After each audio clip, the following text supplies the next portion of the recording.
bisa memberikan pengayaan-pengayaan. Silakan Prof. Imam Suprayogo. Assalamualaikum warahmatullahi wabarakatuh. Waalaikumsalam Waalaikumsalam. warahmatullahi wabarakatuh. Yang saya hormati Gus Wahid, Prof. Amar, Syekh Umar, dan semua para senior yang berbahagia. Saya menikmati sekali Gus Wahid, uraian Gus Wahid dan juga Prof. Amar ini. Luar biasa, saya dengarkan dari awal sampai akhir. Saya bayangkan itu Tadulako. Saya pernah ke Tadulako ketika awal-awal, yang rektornya waktu itu Pak Profesor Matulada. Ingat saya itu. Luar biasa, kampusnya indah sekali. Tadulako itu Betul, Prof. Terima kasih, bisa Prof. lihat kampusnya. Saya mendengarkan apa yang disampaikan oleh Prof. Amar. Jadi saya bersyukur pada Gus Wakid. Malam ini kok undang Prof. Amar, Rektor Tadulako ini. Bagus sekali uraiannya itu.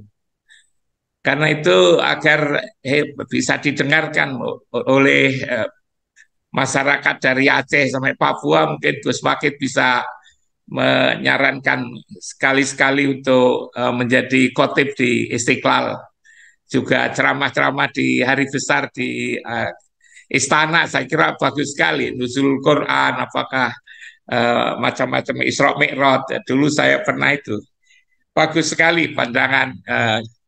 Kalau tidak dikenalkan, saya kira Prof. Amar tadi Rektor UIN Jakarta atau Rektor Universitas Islam Internasional Jakarta gitu kan. Ternyata perguruan tinggi di Tadulako. Terima kasih Prof. Amar. Saya senang sekali. Kalau saya ingin nambah gini, saya memang lihat serba paradoks Gus Wakid, ya, umat Islam di dunia ini. Mestinya umat Islam itu kan paling maju di depan karena di situ ada Al-Quran dan juga ada As-Sunnah. Tapi pada kenyataannya kok seperti ini, serba mundur, lalu banyak konflik ya di mana-mana, mulai dari di Irak itu, di Syria, di Yaman, di Sudan, di Libya, dan di mana-mana itu kok seperti ini. Jadi antara ajaran yang ditinggalkan oleh Rasulullah dengan kenyataan di lapangan ini, di berbagai masyarakat Islam Muslim ini kok seperti ini. Karena itu maka apa yang ditawarkan oleh Gus Wahid bahwa bagaimana kita optimisme, lalu bagaimana kita berprasangka baik, itu luar biasa seperti yang disampaikan oleh Prof. Amar tadi. Saya kalau membaca Quran, Gus Wahid, itu ada 3 kalimat itu yang lalu saya jadikan sebagai apa ya, jargon waktu saya memimpin kampus di UIN Malang itu. Indah sekali 3 kalimat yang saya dapatkan dari Al-Quran itu. Misalnya kunu ulin nuha gitu kan. Jadilah kamu orang yang punya pikiran cerdas gitu. Itu kan pesan kepada umat Islam. Kulu ulil absor, jadikanlah kamu orang yang punya pandangan mata dan telinga yang tajam. Kunu ulil albab, gitu. Jadilah kamu orang yang mempunyai hati yang lembut, yang jernih. Lalu terus ditutup, itu ada ayat lagi berikutnya. Wajah itu fillah kakau jihadi. Dan berjuanglah kamu dengan sebenar-benar berjuang untuk Allah. Ini kan luar biasa sebetulnya ajaran Islam ini. Tapi mengapa ini umat Islam di muka bumi ini masih seperti ini, yang saya kira digelisahkan oleh Gus Wahid sejak lama. Apa sebetulnya ini? Jangan-jangan dari sisi pendidikannya Gus Wahid itu.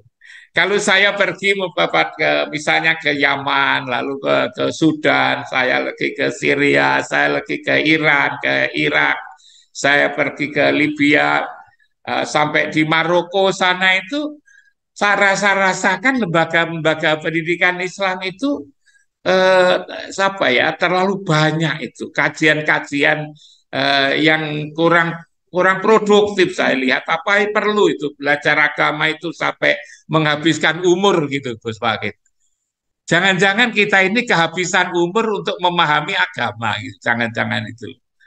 Nah itu. Maka perlu ada reformulasi saya kira di lembaga pendidikan Islam ini. Dulu ketika saya ditugasi untuk mimpin STAIB, Sekolah Tinggi Agama Islam Negeri di Malang yang kecil banget itu, lalu saya renung-renungkan, saya lihat itu idenya bagus sekali sebetulnya yang terdokumen di Kementerian Agama itu. Ialah untuk melahirkan ulama yang intelek yang ulama, kan bagus gitu kan. Tapi pada kenyataannya kok seperti itu, maka lalu saya usulkan waktu itu agar lembaga ini diubah menjadi universitas. Ya, IAIN STAIN jadi universitas. Lembaga pendidikan yang saya pimpin itu hanya Sekolah Tinggi Agama Islam Negeri yang kecil banget itu. Anaknya IAIN lah, gitu, lebih kecil bagian daripada IAIN. Saya usulkan, nekat saja saya itu. Waktu itu tahun 98. Waktu itu juga ditentang macam-macam itu akan mengubah lembaga pendidikan Islam. Tapi saya sebetulnya kan waktu itu sedih kok Islam itu kayak begini. Berat sekali ketika itu perubahan menjadi universitas Islam itu. Tapi alhamdulillah dengan berbagai cara kerja keras yang optimis selalu berprasangka baik, alhamdulillah jadi menjadi UIN karena itulah kampus saya itu menjadi universitas Islam yang pertama waktu itu. Memang itu yang diresmikan duluan itu Jakarta. Tapi waktu diresmikan Jakarta, saya kerjasama sama Presiden Sudan membuat Universitas Islam Indonesia Sudan waktu itu. Jadi bareng waktu itu. Lalu akhirnya supaya tidak ada nama Sudan dirubah menjadi UIN Malang.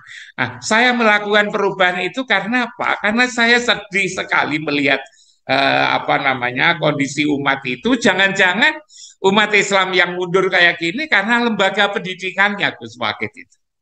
Jangan-jangan karena lembaga pendidikan yang kalau saya katakan di umum mungkin saya dimarahi kalau saya mengatakan terlalu lelah itu kan mempelajari agama. Mempelajari agama itu kan tidak perlu lama-lama sebetulnya. Pak Rektor Tadulaku sekarang tadi kan sebetulnya sudah ulama besar itu di Indonesia ini. Itu kan mungkin juga tidak lulusan kajian-kajian Islam, tapi sudah bicara begitu hebat ya tentang Islam. Makanya saya punya pikiran mungkin ya kemunduran ya kan. Kalau bisa sebut tidak kemunduran, tidak maju cepat itu barangkali bisa ditelusuri dari pendidikan Islam di berbagai negara ini perlu direformulasi ulang kalau menurut saya.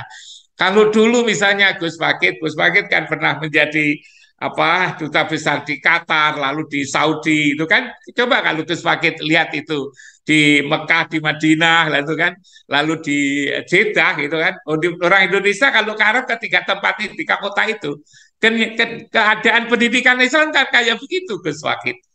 Umurnya habis untuk mempelajari syariah, usuluddin, dakwah gitu ada. Bagaimana bisa maju kalau seperti itu? Maka lalu kemajuan itu karena sains dan teknologi, maka bagaimana umat Islam itu didorong untuk mempercepat pemahamannya terhadap sains teknologi. Riset sains dan teknologi itu mestinya yang harus ditumbuh kembangkan di kalangan umat Islam.